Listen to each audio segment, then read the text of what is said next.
안녕하세요. 김성길 목사와 함께하는 사람 이야기 제2단원의 G7 과정입니다. 이 시간은 전 시간에 이어서 15-3회가 되겠습니다. 우리가 지금 15장에서는 자기존중법 15가지 이야기를 나누고 있는데요. 전 시간까지 해서 4가지의 이야기를 나눴습니다. 기억나십니까? 우선 자기의 존귀함을 알고 선포해라. 두 번째는 자기와 인사를 나누라. 세 번째는 존귀한 언어를 사용해라. 네 번째는 존귀하고 가치 있는 일을 하든지 내가 지금 현재 하고 있는 일이 있다면 내 삶에서 존귀한 의미를 찾아라. 다 있거든요. 존귀한 의미를 찾아라. 네. 자, 이 시간은 이제 5번째 이야기인데요. 자기를 연구하고 자기를 잘 이해하라. 네, 자기를 이해할 줄 알아야 돼요. 자기를 더 많이 연구하고 이해합니다. 많은 사람들이 자기를 잘 몰라요. 그래서 자기를 이해하지 못합니다. 다른 부분은 많이 연구해도 자신에게 대해서는 잘 연구하지 않죠. 인간을 알고 보면 인간은 창세기 1장 27절에 하나님의 형상대로 만들어진 내가 있고 창세기 3장에 타락한 죄성을 가진 내가 있습니다. 얘는 가짜예요. 가짜 나예요.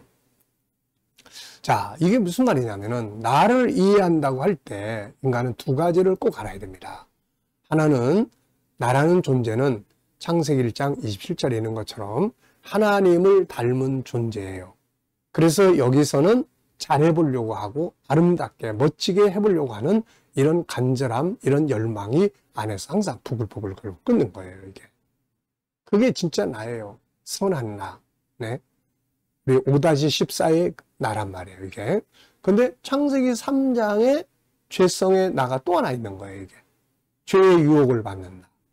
그래서 연약해서 넘어지고 또 쓰러지고 그러는 거거든요. 로마서 7장을 마지막 부분에 보면은 바울 사도는 내 마음으로는 하나님의 법을 따라가고 싶은데 이 죄가 또 나를 잡아서 죄 짓는 것으로 또 끌고 가는도다. 오라 나는 공고한 사람이다. 막 그러면서 괴로움을 이야기를 하죠.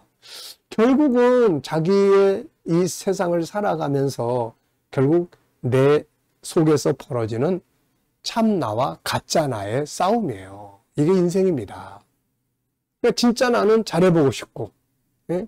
아름답게 살고 싶고, 그런데 가짜 나가 또 나를 실수하게 만들고 넘어지게 만들고 이렇게 되는 거거든요. 그래서 우리가 이것을 잘 이해를 해야 합니다. 그래서 실수했을 때 얘가 또 앞서서 가짜 내가 또 앞섰구나. 그러면서 이해해 줘야 돼요. 이해해 줘야 됩니다. 이 쓰러지고 넘어지는 걸 막 정죄하지 말고 이 죄성의 내가 또 앞장섰구나. 그래, 미안하다. 그러면서 또 이 얘도 나예요. 잘못하는 나도 나야. 그래서 또 지지해 주고 야, 이제 일어서 다시 그러면서 하나님을 닮은 내가 앞장설 수 있도록 변화해 나가고 만들어 나가는 게 중요한 겁니다. 자, 이 내용을 읽어보면은 하나님의 형상대로 만들어진 나는 멋지게 아름답게 잘해보려고 합니다. 잘할 수 있는 능력도 있어요. 그런데 세상은 내가 생각하는 대로 내가 달려가는 대로 되지가 않습니다. 그래서 내가 원하지 않는 결과를 가져오는 거죠. 어느 사이에 하나님의 형상대로 만들어진 나는 없어져 버리고 창세기 3장에 죄성을 가진 나, 부정적이고 상처 많은 내가 또 주인이 돼버리는 거예요. 그래서 현장은 항상 비참하게 돼버립니다. 실패자처럼 돼버리고 절망감에 빠지게 되죠. 대표적 사건이 요한복음 8장에 나타나는 음행하다가 붙들려서 돌에 맞아 죽을 위기에 처한 여인이죠. 그 여인도 그의 본성 속에는 존귀하게 살고 싶을 거예요. 그 여인도 멋진 남편 만나고 아름답고 훌륭한 가정 이루고 싶고 행복하고 성공적인 인생을 살고 싶었을 거예요. 그러나 여러 가지 장애 요인들, 어려운 환경, 또 가족들, 책임져야 될 가족들, 또 자기 주변에 자기를 괴롭히는 이 악한 사람들, 막 이런 환경 때문에 자기 스스로가 자기 자신을 무너뜨리게 하는 죄성에 자기가 살아가게 만들어버리는 이런 상황들이 됐을 겁니다. 그러다 보니까 이제 그 결과는 존귀한 자가 부끄러움과 수치를 당하고 돌에 맞아 죽을 위기에 처한 상황이 돼버리고 만 거죠. 이 속에는 바로 둘이 사이에서 벌어지는 아픔, 갈등이라는 게 있습니다. 잘 살아보고 싶었던 마음, 그렇지 못했던 환경과 주변 상황, 어쩔 수 없이 끌려왔던 삶, 고통과 괴로움의 아픔이 있는 거예요. 누구도 이것을 이해하지 못했어요. 그리고 오직 죄를 지은 못된 여자만 보고 사람들은 돌을 들어 죽이려고 한 거죠. 그런데 예수님은 이걸 이해하셨어요. 창조주니까.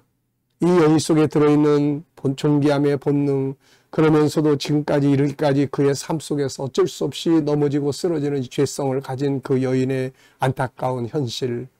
자, 그러다 보니까 그 여인을 죽여야 된다 이거보다는 아픔에 대한 공감이 되기 시작하는 거죠. 불쌍한 마음이 듭니다. 그래서 다시 기회를 주자. 그래가지고 살려낸 사건이 바로 그 사건이에요. 그러니까 이거는 우리 모든 인간의 모습을 대표하는 사건입니다. 자, 우리에게도 이런 자세가 필요해요. 자신을 잘 이해해야 됩니다. 그래서 항상 하나님을 닮은 선한 성품에 내가 앞장설 수 있도록 나를 키워가야 되지만 한 부분에서 넘어졌을 때 이걸 이해해 줘야 돼요. 왜? 죄성의 내가 또 내 안에 있기 때문에요. 너는 도대체 왜 그래 바보같이 그러면서 자기를 막 정죄하고 너 같은 게 뭐 살 자격이 있어? 뭐 너 같은 건 아예 다 때려치워야 돼. 이게 이렇게 하면 안 되고 야, 그럴 수 있어. 그래. 죄성이 또 너를 또 끌고 갔구나. 그래, 다시 일어서자. 그럴 수 있는 거야.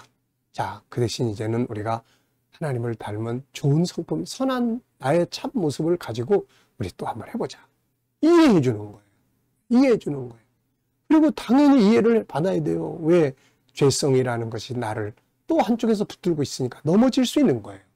많은 사람들이 이걸 못해가지고 자기를 학대하고 가학하고 그러는 거거든요. 그래서 우리가 이런 부분들을 잘 이해하고 넘어갈 수 있어야 합니다. 자, 그래서 우리가 넘어지고 연약해졌을 때 자기를 정죄하고 학대해서는 안 됩니다. 네, 상대방을 정죄하고 학대해서는 안 돼요. 또 때로 혹시라도 상대방이 나를 그렇게 정죄하고 할 때 나는 나를 정죄하면 안 된다. 상대방이 야, 너 같은 건 뭐 너는 도대체 왜 그래? 막 왜 맨날 그래? 그렇지라도 나는 그래. 난 이번에 또 넘어졌지만 그래서 내가 예수님이 필요한 거고 그래. 나도 죄성을 가졌으니까 그럴 수 있어. 그럴 수 있어. 그러면서 자기를 위로할 줄 알고 다시 이렇게 세우고 이해해 줄 수 있는 이런 능력을 가져야 합니다. 그래서 학대가 아니라 위로가 필요한 거죠. 존귀하게 살아갈 사람 이렇게 되기까지 얼마나 마음이 아프냐. 그리고 얼마나 속상하니. 그리고 자기를 품에 안고 울어주고 위로하고 용기를 다시 불러일으켜 줘야 되는 거예요. 그러면은 다시금 일어설 수 있는 희망을 가질 수가 있게 되는 겁니다. 그래서 우리 안에는 창세기 1장 27절에 하나님을 닮은 나라는 존재가 있고 그 다음에 창세기 3장에 이 죄성을 가진 내가 또 있는 거예요. 얘는 항상 넘어져요. 얘는 항상 쓰러져요. 그러면 또 창세기 1장 27절에 참 내가 괴로워하고 또 아파하고 그런데 이때 조심할 거 자기 학대하고 정지하지 말라는 거예요. 그래서 예수님 필요하고 그래서 다시 우리 일어서자. 넘어졌으면 위로하고 격려가 필요한 거지 바보같이 넘어지고 그것도 못하고 이게 아니란 말이죠. 그래서 자기를 잘 위로하고 자기를 다시 이해해주는 이런 게 필요합니다.